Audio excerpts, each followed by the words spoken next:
Biden administration advanced a $1 billion arms sale to Israel. Apparently, this has been in the works for quite some time. According to Jake Sullivan, these are not weapons that could be used in any type of bombardment of Rafah.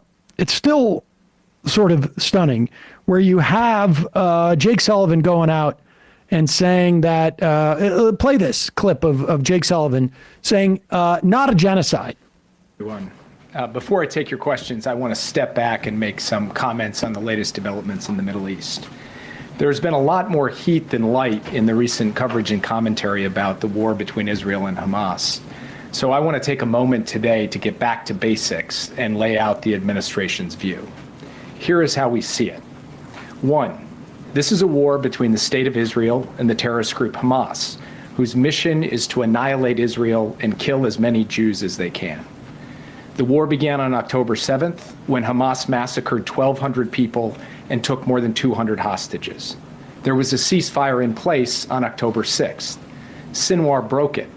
The president has made clear the United States wants to see Hamas defeated and justice delivered to Sinwar. There can be no equivocation on that. Two, the Palestinian civilians caught in the middle of this war are in hell. The death and trauma they've endured are unimaginable. Their pain and suffering are immense. I get it. Just the idea that the Palestinian civilians are caught in the middle as if it's some type of crossfire. I mean, there has been report after report after report after video after, reporting in Israel, far better reporting in Israel, over the rules of engagement, which in no way suggests that these civilian deaths are a function of being caught in the middle of anything. They're there.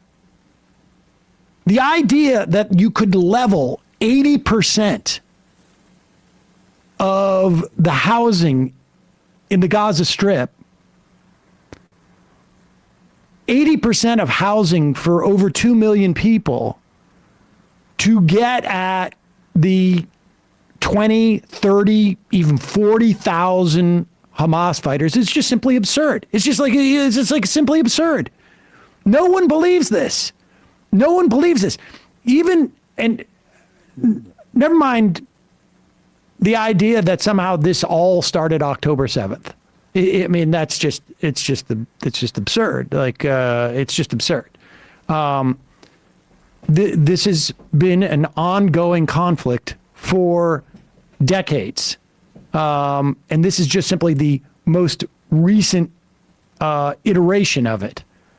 But the idea that somehow civilians are caught in the middle of this,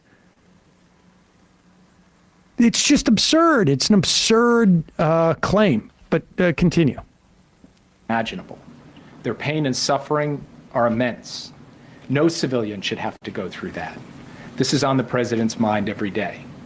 Three, Israel has an unusual, even unprecedented burden in fighting this war because Hamas uses hospitals and schools and other civilian facilities for military purposes and has built a vast network of military tunnels under civilian areas. That puts innocent civilians in the crossfire. It does not lessen Israel's responsibility to do all it can to protect innocent civilians. Four, we believe Israel can and must do more to ensure the protection and well-being of innocent civilians. We do not believe what is happening in Gaza is a genocide.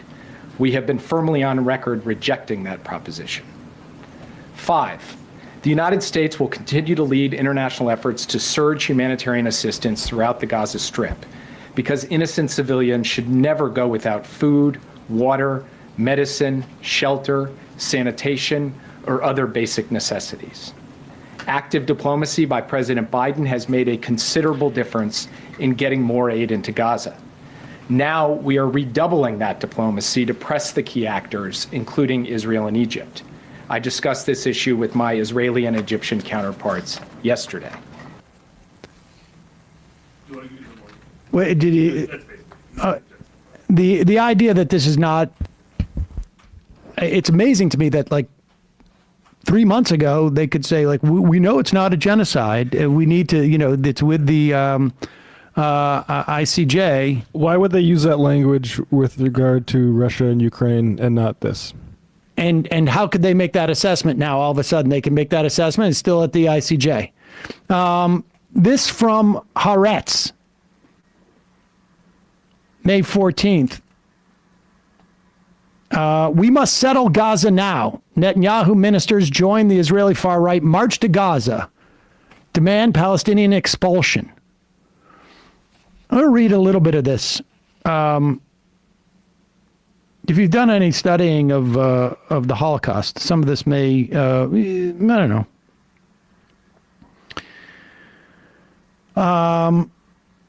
March was supported by lawmakers speaking at the event, including 2 cabinet members.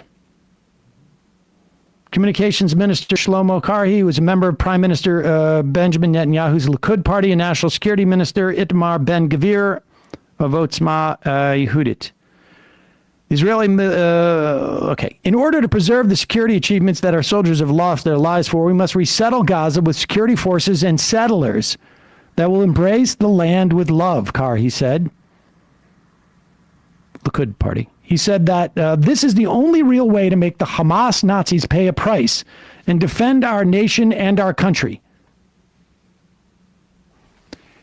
You're going to make, what I mean, I don't know. We're listening to Israel. There's only like 15,000 Hamas fighters left, supposedly. You're going to make 2.3 million people pay the price for 15,000 people? Yeah. Ben-Gvir also spoke at the march, saying that what the protesters are calling for was the, and here's the quote, true solution.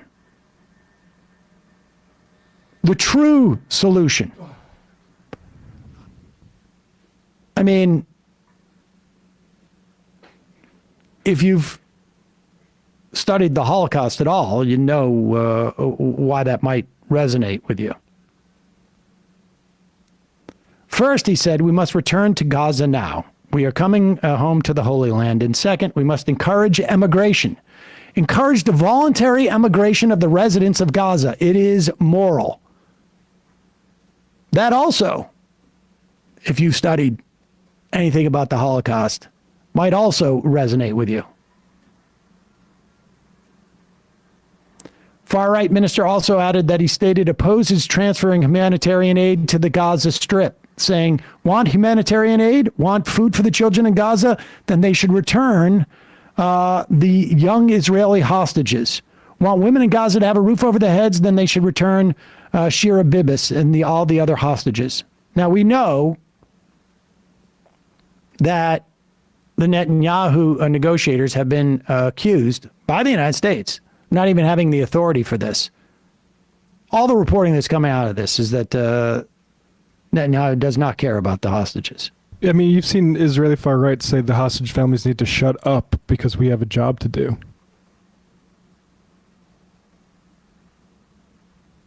Lawful Waffle. 2 million Arab Israeli citizens. Can you send a link to the plan to expel, eliminate them? Would seem necessary to support your genocide claim. Well, actually, it wouldn't. I mean, just based on the academic definition of genocide. But we must encourage emigration, encourage the voluntary emigration of the residents of Gaza. It is moral. Encourage the voluntary immigration. I mean, I don't, like. As bombs are falling and people are being starved. Encouragement. That's encouragement. Lawful Waffle doesn't understand what genocide is. And also, like, in what other circumstance, like, do you think that the Israeli government doesn't have a plan for this? Do you think the Israeli government has no plan that they've even floated around to encourage voluntary emigration? I mean,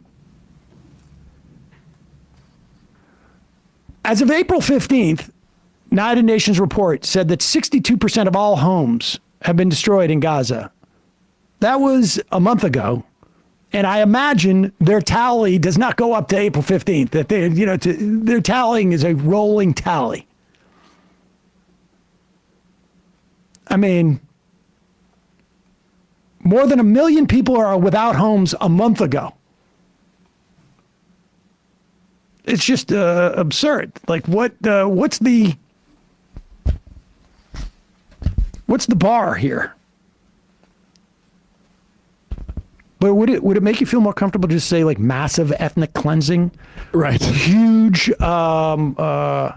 Like, I stopped short of saying a Holocaust, even though I think there are parts of the Israeli right that want one, and even like basically call for it. It's like Nakba, but a genocide. Like, I think because of the of my understanding of this country and what we have done to the Native Americans, for instance, I have a pretty expansive view of genocide that doesn't need to just drop a nuke on Gaza and the West Bank, and anything short of that isn't a genocide. But to argue over the semantics of genocide, as opposed to like, okay, let's just call it the mass slaughter of children. Massacres. I mean, it's just, even the argument over that one term is indicative of how little there is to argue about this. Yep. You know, take it up with the Israeli academics who have said it. And every day you can see new Israeli academics And they're self-hating. and saying,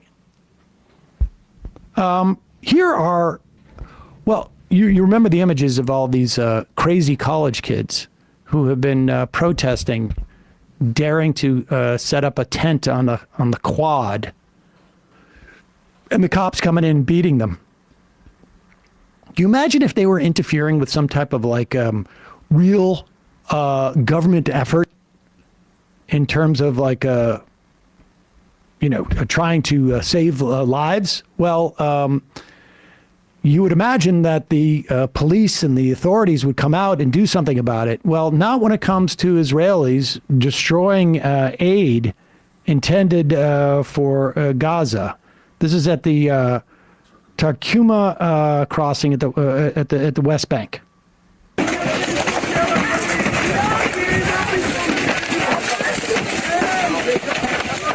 Where are the cops? Where's the military?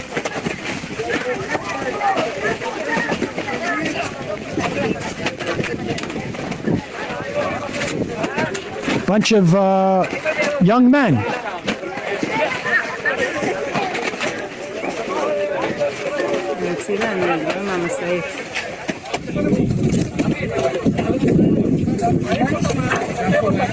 Just destroying all the aid packages.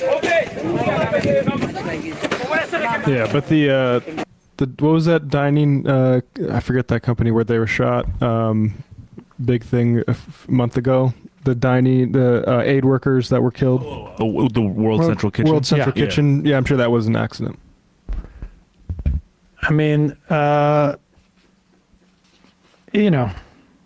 there it is. And the only way, and this is why Pappy has always said, Ilan Pappy said when we had him on the show, like, the pressure needs to come from the outside, and the abdication by Biden and everybody that is instead just finding a way to, here's another $1 billion that we had, kicking through the system to just take.